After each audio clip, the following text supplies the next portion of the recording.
Madame, Monsieur, bienvenue dans ce journal. Face à la crise dans l'industrie de diamants en RDC, le chef de l'État multiplie des stratégies pour relancer ce secteur en marge de sa mission de travail. Dans le Botswana, Félix Tshisekedi a visité la plus grande mine de diamants au monde appelée Jwaneng. Il veut dupliquer le modèle botswanais pour relancer la MIBA en faillite depuis plus d'une décennie. Petit par sa taille, le Botswana est l'un des pays les plus riches d'Afrique avec un PIB de 7 000 $ américains par habitant. Le Botswana doit sa prospérité à l'exploitation de son diamant dont il est le premier producteur au monde, en valeur et en volume loin devant la Russie. Il est de notoriété publique que l'organisation du secteur du diamant au Botswana est une référence mondiale. C'est dans l'objectif d'étudier le modèle économique de cette industrie afin de la dupliquer en République démocratique du Congo que le président de la République, Félix-Antoine Tshisekedi Tshilombo, a fait le déplacement de la mine de Jwaneng à 150 km de Gaborone. Chaleureusement accueilli par les staffs dirigeants de Debswana, société de l'État créée en 1969 en partenariat avec des BIRS, le chef de l'État congolais a été suffisamment édifié sur la gestion du diamant de l'extraction à l'importation, ainsi que sur la redistribution des dividendes aux 3 300 000 Botswanais. En 1966, le Botswana ne comptait que 640 000 habitants avec 120 km de route et son économie était tenue par le commerce de la viande de bœuf à hauteur de 98%. Aujourd'hui, selon les responsables de Debswana, la vente du diamant rapporte 80% de recettes à l'État et le pays gagne aussi beaucoup d'argent dans l'exportation de la viande de bœuf à l'Union européenne.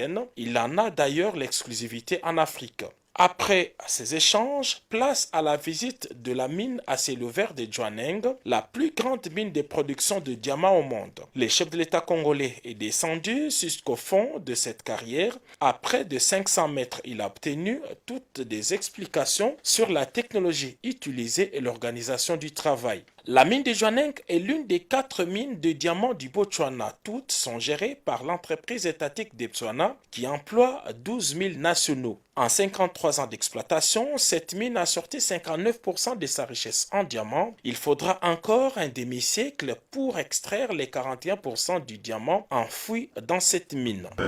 J'avoue vraiment que ça m'inspire.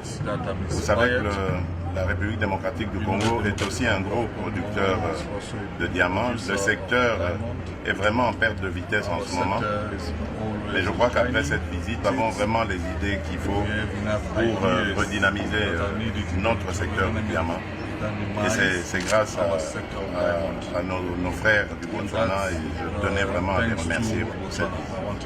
Un des experts dans la suite du chef de l'État, le secrétaire exécutif du COPIREP a bien compris les secrets des réussites des Botswanais. C'est d'abord la chaîne de la valeur ajoutée.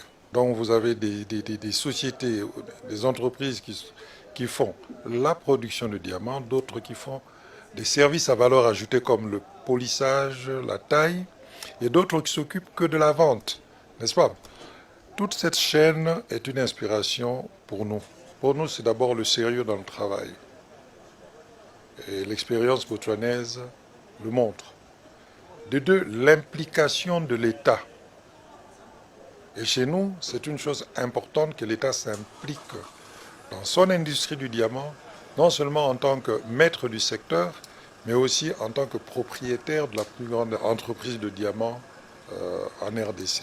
L'implication de l'État, c'est ce que le président Tshisekedi est allé voir au siège de Debswana. Il a visité tous les processus de polissage et taille du diamant pour ajouter de la valeur au produit. Il a obtenu également des explications sur toute la chaîne. Chez Okavango, une autre société de vente des diamants, le chef de l'État a été suffisamment informé de la stratégie de développement du secteur. Le président Tshisekedi a eu le bonheur de voir les produits exposés à la vente, dont ces diamants bleus d'une valeur de 40 millions de dollars américains.